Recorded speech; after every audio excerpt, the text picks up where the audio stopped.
नमस्कार, एस्ट्रो अभी चैनल में आप सबका एक बार फिर से स्वागत है। अप्रैल 2023 मासिक राशिफल के क्रम में आज मैं आपको इस वीडियो में कुंभ राशि की जानकारी दूंगा। कुंभ राशि के लिए अप्रैल का महीना कैसा रहने वाला है उसकी संपूर्ण जानकारी आपको इस वीडियो में मैं दूंगा, तो कृपया वीडियो को अंत तक देखिएगा, स्किप मत कीजिएगा। सबसे पहले ये जो बगल में ग्रहों की स्थिति और उनका जो गोचर लिखा हो उसकी मैं जानकारी आपको दे देता हूँ। यह 11 नंबर से कुंडली शुरू होती है, यह चंद्र राशि पर आधारित है। सूर्य आपके 14 अप्रैल तक दूसरे भाव में वाणी स्थान में बैठे हुए हैं, धन के स्थान में, और ये 14 अप्रैल को तीसरे भाव में आ जाएंगे, उच्च राशि में। इसके बाद मंगल की बात करते हैं। मंगल पंचम भाव में मिथुन राशि में पूरे महीने यहाँ विराजमान रहेंगे। बुध पूरे महीने तीसरे भाव में मेष राशि में। शुक्र 6 अप्रैल को तीसरे भाव से निकलकर चौथे भाव में आ जाएंगे, स्वराशि वृषभ में, और यहाँ पर मालव्य नाम का महापुरुष राजयोग बनाएंगे। शनि जो है पूरे महीने आपके लग्न में विराजमान रहेंगे कुंभ राशि में, और शश नाम का महापुरुष राजयोग बना हुआ है। साथ ही कुंभ राशि वालों पर शनि की 7.5 का दूसरा चरण चल रहा है। बृहस्पति 22 अप्रैल तक दूसरे भाव में मीन राशि में, इसके बाद वो तीसरे भाव में आ जाएंगे। 22 अप्रैल के बाद राहु के साथ चांडाल दोष बनाएंगे। राहु पूरे महीने तीसरे भाव में मेष राशि में, और केतु भाग्य स्थान में तुला राशि में रहेंगे। तो यह था गोचर की जानकारी और ग्रहों की स्थिति। अब मैं आपको एक एक करके पूरी जानकारी देता हूं राशिफल के बारे में। सबसे पहले बात करते हैं सूर्य की। सूर्य आपके सप्तम भाव के स्वामी बनते हैं कुंभ राशि में, और वो 14 अप्रैल तक दूसरे भाव में है। तो कहीं ना कहीं पति पत्नी में आपसी सामंजस्य में कमी और आपसी मनमुटाव, साथ ही मतभेद की स्थिति उत्पन्न होगी, क्योंकि जो सूर्य हैं वो अभी यहां से सप्तम भाव से 6-8 का संबंध बना रहे हैं, जिसको षडाष्टक दोष बोलते हैं, और दूसरे भाव में बैठे हैं वाणी के स्थान पे। तो वाणी के स्थान पे सूर्य का बैठना बहुत अच्छा नहीं माना जाता, क्योंकि सूर्य जो है वो एक क्रूर ग्रह की श्रेणी में आते हैं, और जब वह वाणी के स्थान पर बैठते हैं तो कहीं ना कहीं वाणी को काफी कटुता उसमें भर देते हैं, और व्यक्ति कहीं ना कहीं ज्यादा उसको वाणी दोष की समस्या होती है, जिससे पैतृक संपत्ति से जुड़ा कोई मामला है उसमें समस्या आएगी। ससुराल पक्ष से आपके संबंध खराब होंगे यदि आप विवाहित हैं तो, और परिवार में भी कलह का वातावरण यहां पर बैठा सूर्य कराता है। सूर्य 14 अप्रैल को तीसरे भाव में चले जाएंगे, बहुत शुभ स्थिति में आ जाएंगे। हालांकि राहु वहां बैठे हुए हैं, ग्रहण दोष बना हुआ, परंतु ग्रहण दोष जो है ये रिश्तों के लिए अच्छा नहीं होता, परंतु पराक्रम में आपके वृद्धि करेगा। साथ ही आपके रुके हुए कार्य भी पूरे होंगे। आपका पराक्रम और पुरुषार्थ इस समय कुछ 2 गुना बढ़ जाएगा, क्योंकि राहु और सूर्य की जो ग्रहण दोष होता है ये तीसरे और छठे 11वें में बहुत शुभ परिणाम देता है। कार्य के लिए अच्छा है, व्यापार के लिए अच्छा है, और कार्य को बढ़ाने के लिए अच्छा। पराक्रम आपका काफी बड़ा चढ़ा रहेगा। इसके बाद मंगल की बात करते हैं। मंगल जो है आपके दशम भाव के स्वामी और तीसरे भाव के स्वामी होकर पंचम भाव में रहेंगे पूरे महीने मिथुन राशि में। तो पंचम भाव में दशमेश होकर पंचम भाव में यहां से भी वो 6-8 का संबंध बना रहे हैं। तो कहीं ना कहीं कार्यस्थल पर थोड़ा सा उतार चढ़ाव आपको देखने को मिलेगा, परंतु आपका मनचाहा स्थानांतरण हो सकता है, पदोन्नति के भी अवसर आपको मिलेंगे। साथ ही जो छात्र IIT वगैरह कर चुके हैं या टेक्निकल फील्ड से जुड़े हुए हैं, तो ऐसे छात्रों के लिए विदेश जाकर उच्च शिक्षा ग्रहण करने के लिए भी बहुत अच्छा समय, उनको अवसर प्राप्त होगा। साथ ही आय में भी आपकी वृद्धि रहेगी। पराक्रम भाव के स्वामी होकर पंचम भाव में है। चूंकि पराक्रम भाव जो होता है वो अष्टम से अष्टम होता है, तो ये भी एक मारक स्थान होता है। यहाँ के स्वामी बनकर पंचम भाव में, तो थोड़ा सा संतान की ओर से आपको कष्ट हो सकता है, संतान को लेकर चिंता आपको हो सकती है, उसका स्वास्थ्य प्रभावित हो सकता है। साथ ही संतान उत्पत्ति में भी कहीं ना कहीं समस्या थोड़ी सी देखने को मिलेगी, क्योंकि मंगल पंचम भाव में विराजमान हो जाए या मंगल की दृष्टि पड़ जाए पंचम भाव पर, ऐसी स्थिति में संतान उत्पत्ति के लिए समय अच्छा नहीं होता। साथ ही संतान जो थी वो नेचुरल डिलीवरी ना के कई सिजेरियन की संभावना ज्यादा बनती है। तो मंगल यहां बैठे, शिक्षा के लिए अच्छा, आय के लिए अच्छा, परंतु संतान के लिए ये समय अच्छा नहीं है। बुध की बात करें, बुध जो है आपके पंचम भाव के स्वामी और अष्टम भाव के स्वामी होकर तीसरे भाव में, अष्टम से अष्टम तीसरे भाव में पूरे महीने गोचर करेंगे। तो ये एक विपरीत राजयोग बना हुआ है, परंतु पंचमेश होकर तीसरे भाव में है, तो पराक्रम में आपकी वृद्धि करेंगे, आपके कार्य सिद्धि में आपकी वृद्धि होगी, कार्य आपके बनेंगे। परंतु पंचमेश होकर तीसरे भाव में है, तो थोड़ा सा संतान को चूंकि स्वास्थ्य को संबंधी समस्या देखने को मिलेगी। साथ ही शिक्षा में भी थोड़ा सा अवरोध उत्पन्न होगा, क्योंकि ये अष्टम से अष्टम मारक स्थान होता है, परंतु तीसरे भाव में बुध का गोचर अच्छा माना जाता है। यहाँ पर आप डिसीजन लेने की क्षमता भी आपकी अच्छी रहेगी। साथ ही भाग्य का भी आपको सहयोग मिलेगा, क्योंकि यहाँ पर दृष्टि पड़ रही है 7वीं दृष्टि नवम भाव पर, तो भाग्य का भी आपको बुध कहीं ना कहीं सहयोग दिलाएंगे। तो बुध का जो गोचर है ये आपके लिए पूरे महीने मिश्रित फल वाला रहेगा। संतान की ओर से थोड़ी सी समस्या हो सकती है, बाकी कार्य, व्यापार और पराक्रम आपका बढ़ा चढ़ा रहेगा। शुक्र की बात करते हैं, शुक्र बहुत शुभ स्थिति में आने वाले हैं आपके 6 अप्रैल तक तीसरे भाव में। इसके बाद ये यहाँ चतुर्थ भाव भौतिक सुख साधन जो केंद्र स्थान होता है यहाँ पर विराजमान हो जाएंगे अपनी स्वयं की राशि में, और भाग्य के स्वामी और चतुर्थ भाव के स्वामी होकर एक त्रिकोण जो ये आपका भाग्य स्थान है यहाँ के स्वामी होकर चतुर्थ भाव में, तो केंद्र त्रिकोण का राजयोग बनेगा और मालव्य नाम का महापुरुष राजयोग शुक्र यहाँ बनाएंगे। भौतिक सुख साधन की आपको जबरदस्त प्राप्ति होगी, भूमि भवन का लाभ हो सकता है, एक से ज्यादा वाहन क्रय कर सकते हैं। राजनीति से जुड़े हुए हैं, जर्नलिज्म से जुड़े हुए हैं, ग्लैमर इंडस्ट्री से या आप एक्टिंग के फील्ड से, वाणी से के फील्ड से, गायन संबंधी क्षेत्र से।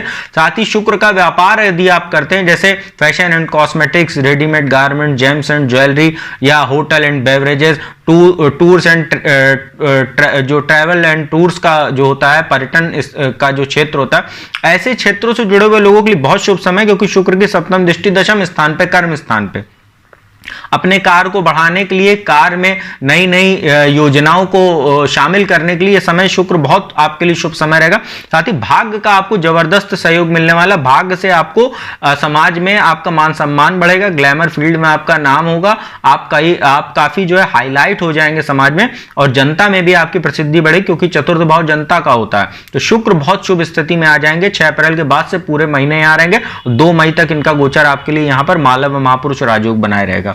इसके बाद शनि की बात करते हैं। शनि आपके लग्न में विराजमान है, स्वराशि कुंभ राशि में, ये केंद्र स्थान है, त्रिकोण का स्थान है, तो यहां पर शनि बैठे, शश नामक महापुरुष राजयोग बना हुआ है। हालांकि आपको शनि का जो 7.5 उसका मध्यम चरण चल रहा है, तो थोड़ा सा आपके लिए कहीं ना कहीं भाग्य में अवरोध, कार्यों में थोड़ा सा रुकावट, स्वास्थ्य संबंधी समस्या, अहंकार और क्रोध में वृद्धि इसलिए हो रही है क्योंकि कार्य जब आप चाह रहे तब तो नहीं हो रहा, होगा, आपका कार्य रुकेगा नहीं किसी भी कीमत पर, क्योंकि शनि अपनी राशि में बैठे, केंद्र में बैठे हैं, तो अपनी राशि में कोई भी ग्रह इतना बुरा फल नहीं देता है जितना बाकी राशियों में वो दे सकता है। तो शनि यहां बैठे हुए लग्न में, आपको कहीं ना कहीं कार्यों में थोड़ा सा अवरोध होगा, जिससे चिड़चिड़ापन आपको हो सकता है, अहंकार, क्रोध, समस्या आपको 2-4 होनी पड़ सकती, क्योंकि शनि जो है वो एक राशि में 2.5 वर्ष रहते हैं, इसीलिए चले शनिश्चर बोला जाता है। शनि 3 दिन का काम 13 दिन में कराते हैं, व्यक्ति के धैर्य की परीक्षा लेते हैं, तो थोड़ा सा धैर्य रखिए, आपके सारे कार्य बनेंगे, परंतु जब आप चाहेंगे तब नहीं। शनि की तीसरी दृष्टि तीसरे भाव पर है, नीच दृष्टि पड़े तो पराक्रम आपका बढ़ेगा, परंतु कभी कभी आप दुस्साहस भी दिखाएंगे, जहां पर आवश्यकता नहीं होगी वहां पर भी आप अपनी टांग अड़ाएंगे, जिससे समस्याओं को पैदा करेंगे। वाद विवाद में आप स्वयं पड़ेंगे जबरदस्ती, तो इससे आपको बचने की आवश्यकता है। सप्तम भाव पर दृष्टि है और यहां शत्रु राशि बन रही, तो वैवाहिक जीवन में समस्या पैदा करेंगे।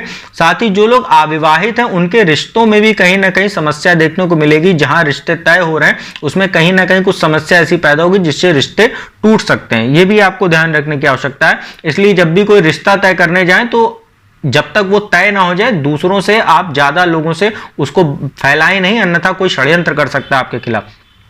शनि की 10वीं दृष्टि 10वें भाव पर है, यहां पर वृश्चिक राशि बनती है, परंतु यह कालपुरुष की कुंडली में शनि का स्वयं का घर होता है, इसलिए कार्यस्थल पर आपकी प्रसिद्धि बढ़ेगी, पदोन्नति के अवसर मिलेंगे। शनि से जुड़ा व्यापार करते हैं या राजनीति में आप हैं, आपका वर्चस्व बढ़ेगा, आप अपने अधिकारों की प्राप्ति करेंगे और आपका कार्यस्थल पर मान सम्मान और आपका वर्चस्व बढ़ेगा। तो शनि की जो 10वीं दृष्टि है ये आपके लिए शुभ रहेगी। बस आपको यही ध्यान में बार बार बता रहा हूं कि शनि की 7.5 का मध्यम चरण चल रहा है, तो कार्य थोड़ा रुक रुक के होंगे, लेकिन उससे आपको चिंतित होने की आवश्यकता नहीं, धैर्य रखें, कार्य आपके सारे बनेंगे।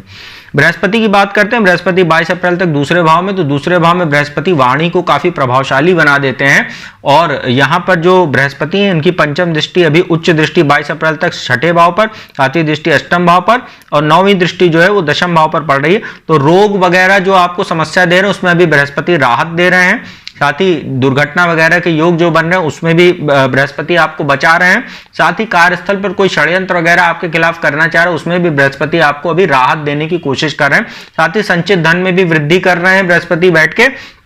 तो अभी 22 अप्रैल तक तो बृहस्पति की स्थिति ठीक है, परंतु 22 अप्रैल के बाद बृहस्पति की स्थिति कहीं ना कहीं आपके लिए समस्यादायक हो जाएगी, क्योंकि वो तीसरे भाव में गोचर करेंगे। तीसरे भाव में बृहस्पति का गोचर कोई खराब नहीं माना जाता, क्योंकि राहु वहां बैठे हैं और राहु यहां 30 अक्टूबर तक बैठे रहेंगे।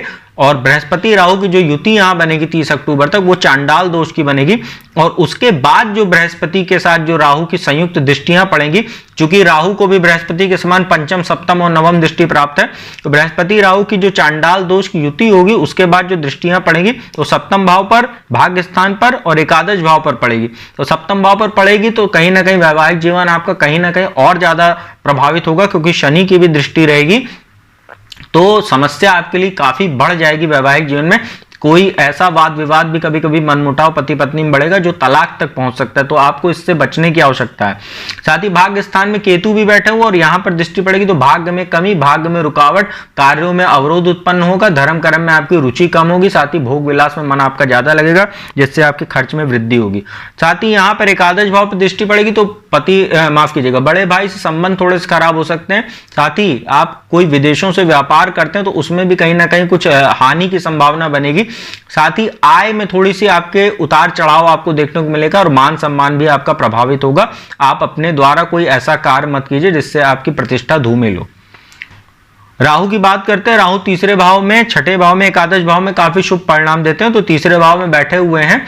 बस यहाँ पर समस्या यही है कि बृहस्पति आ जाएंगे और सूर्य भी वहां रहेंगे पूरे महीने, तो 14 अप्रैल के बाद तो ग्रहण दोष और चांडाल दोष की वजह से राहु भी यहाँ अशुभ परिणाम देने लगेंगे और उनकी दृष्टि अभी मैंने जैसे बृहस्पति के साथ बताई वही परिणाम होगा।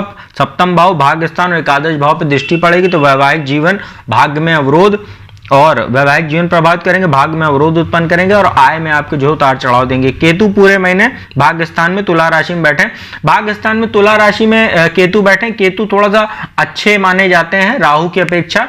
केतु जो है आपके भाग में वृद्धि करेंगे, धर्म कर्म में भी आपका मन कहीं ना कहीं जो चांडाल दोष की वजह से हटने लगा है उसमें केतु कहीं ना कहीं आपको धार्मिक प्रवृत्ति का बनाए भी रहेंगे और आपकी धर्म कर्म में रुचि जो है 50% 60% कम से कम बनी रहेगी। तो केतु की दृष्टियां जो पड़ेंगी वो लग्न पे पड़ेगी, तीसरे भाव पर पड़ेगी और पंचम शिक्षा संतान पर पड़ेगी। तो लग्न पे शनि पे दृष्टि पड़ रही है तो कहीं ना कहीं आपके जो आपको थोड़ा सा भ्रमित करने का काम करेंगे, जैसे आपकी डिसीजन जो है प्रभावित होगा, कोई निर्णय लेने की क्षमता प्रभावित होगी, साथ ही अहंकार में वृद्धि होगी। साथ ही तीसरे भाव पर दृष्टि पड़ेगी तो साहस दुस्साहस का आपको अंतर करना पड़ेगा। जहां पर पराक्रम दिखाना है, जहां पर आपको आवश्यकता लगे वहीं बोलिए, अनावश्यक अपनी टांग मत अड़ाइए कहीं, अन्यथा आप किसी समस्या में फंस सकते हैं। और केतु की पंचम भाव पर दृष्टि है, केतु मंगल का ही फल देते हैं, तो संतान उत्पत्ति में बाधा, संतान को कष्ट, संतान को समस्या, शिक्षा में बाधा, आय में कहीं ना कहीं उतार चढ़ाव देने का काम केतु करेंगे। तो केतु का जो प्रभाव है वो राहु से विपरीत होता है, क्योंकि राहु जो है वो दिमाग और केतु जो है वो धड़ होते हैं, वो दिल से सोचते हैं। तो केतु उतना बुरा नहीं करते जितना राहु बुरा करते हैं। तो ये जो पूरा जो मैंने आपको गोचर बताया कुंभ राशि का, यह ग्रहों की स्थिति और ग्रहों के जो गोचर होने वाले हैं उसके हिसाब से राशिफल की मैंने गणना की आपके समक्ष।